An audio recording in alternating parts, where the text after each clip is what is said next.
We've been talking about unlocking your story. God is the God of Abraham, Isaac, and Jacob. He presents himself to history as a God who's involved with the story of his people. And to a great, probably total extent, the saying that I have wrote in the back of the book here, I just discovered it again, is the most powerful story in the world is the one you're telling yourself.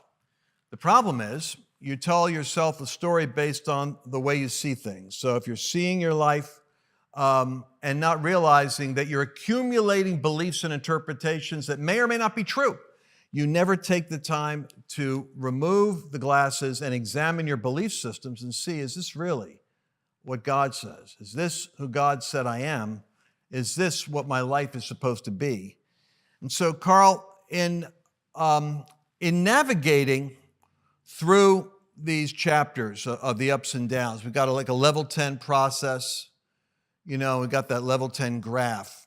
And the middle part of that graph, like that area of navigating is the area where you have to kind of like identify where the zone is, where you're flowing, how to flow amongst options, you know, determining things.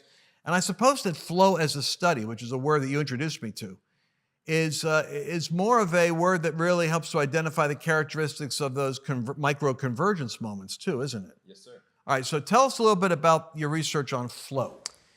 All right, where to begin? I think we're gonna go over here. Follow me, everybody. Now, when we're talking about flow, it's helpful to bear in mind the high points of your life, to note where the micro-convergence moments happen. Now, I would dare to say that during these moments, there was a lot of challenge exceeding your skill level, or your current skill set wasn't necessarily as developed as it could have been, or maybe even needed to be to have these peak experiences. I imagine there was also some clarity as to what it is that you were doing. And I also would wager that there was an aspect of immediate feedback in the process of what you were doing. So by being aware of maybe what was going on during these high points, during these micro-convergence moments, it tends to be, the scientific literature indicates, a fairly consistent overlay of micro-convergence and micro-flow, potentially even macro-flow. So when we're talking about flow, what does that actually mean? Flow is this state where you can lose sense of time, you are completely absorbed in what's going on. There's this loss of sense of self, this like selflessness, but there's also this, like I mentioned, a complete immersion in what's going on and what's happening in your life and what's going on around you.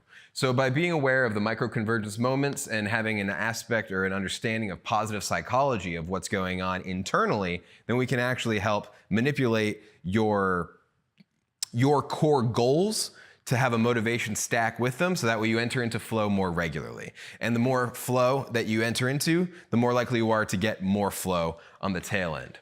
So that's just kind of a brief overview of how the high points in our life can be flowy. And flow doesn't always necessarily feel flowy, which is one of the contradictions, or the contradictions of flow. So what I want to draw for you guys here is an XY graph, and that Sharpie's a little dead, so we're going to use purple. On the x-axis, we have skill. So it's going to go from low to high. Now on the y-axis here, challenge. And again, low and high. And that word is challenge. This is challenge, yes, sir. So we have skill on the x, challenge on the y. And what we find is that this right here, this arrow is your flow channel. Now, what happens if you come across a high challenge that you're not necessarily skilled to be able to accomplish or to get it done? Odds are, in situations like that, if you're relatively normal, you'll experience some level of anxiety.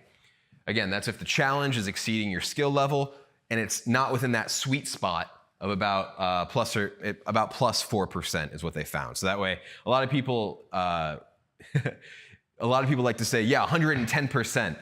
The flow science and the research actually indicates you want to do about 104% to really be at the edge of your Yerkes-Dodson curve, which I'll cover that in a second.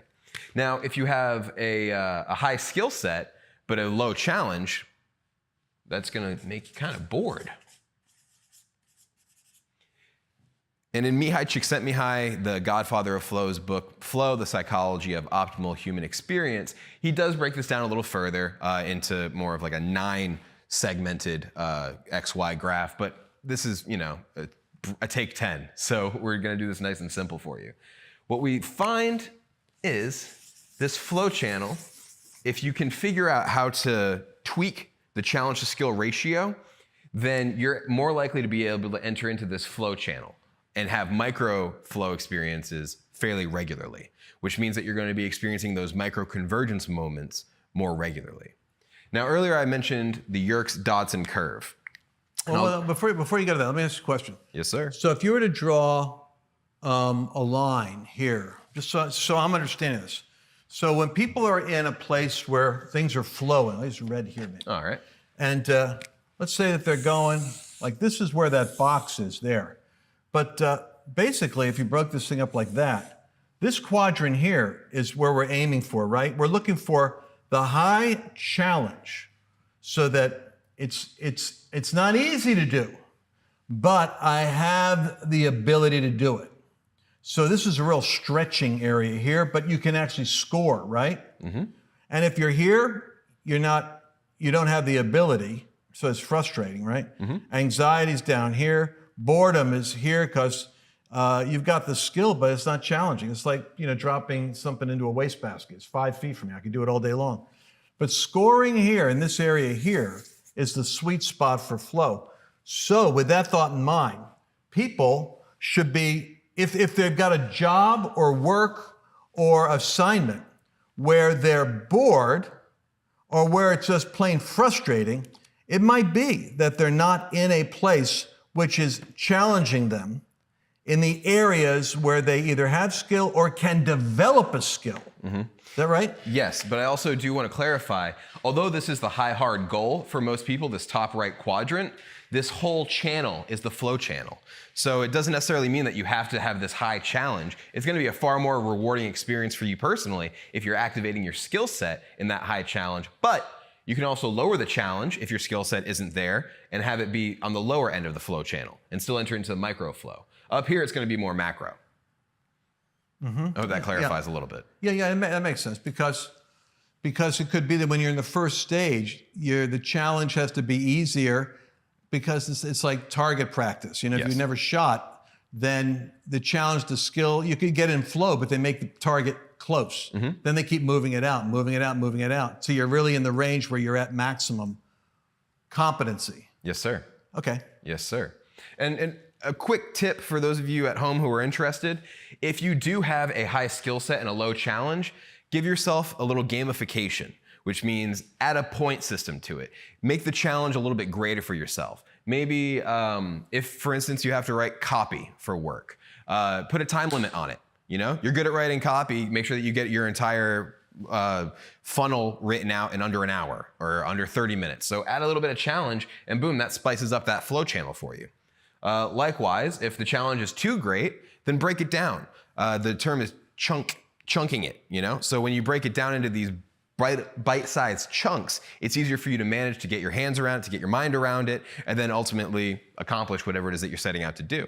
So by being aware of where your challenges are on a scale from 1 to 10, and where your skill set is on a scale from 1 to 10, roughly speaking, then you can actually kind of hack your way into this flow channel.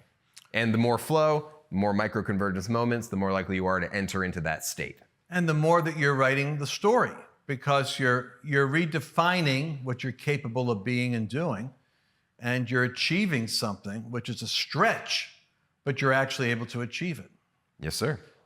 All right, so when we come back in the next Take 10, I want you to talk about this other graph, which kind of defines the Yerkes-Dodson curve, mm-hmm. and explain how does it relate to this whole subject of convergence and people's identity. Can do. Okay. Looking forward to it. I did a study of gold medal performance once, and that was the attributes of peak performers in a variety of professions. And I wanted to find a connection to the Bible And boy, did I find it. I found this whole world around this word convergence. And I put it together in a series which was really called Gold Medal Performance. But then I did a Bible study, which was kind of a synopsis of a lot of the training, and I put it together for you as a free gift. And this was done for my students at that time, people I wanted to really reach out to. You want to get the Gold Medal Performance Bible Study material, all you got to do is go to lancewallnau.com/gold study.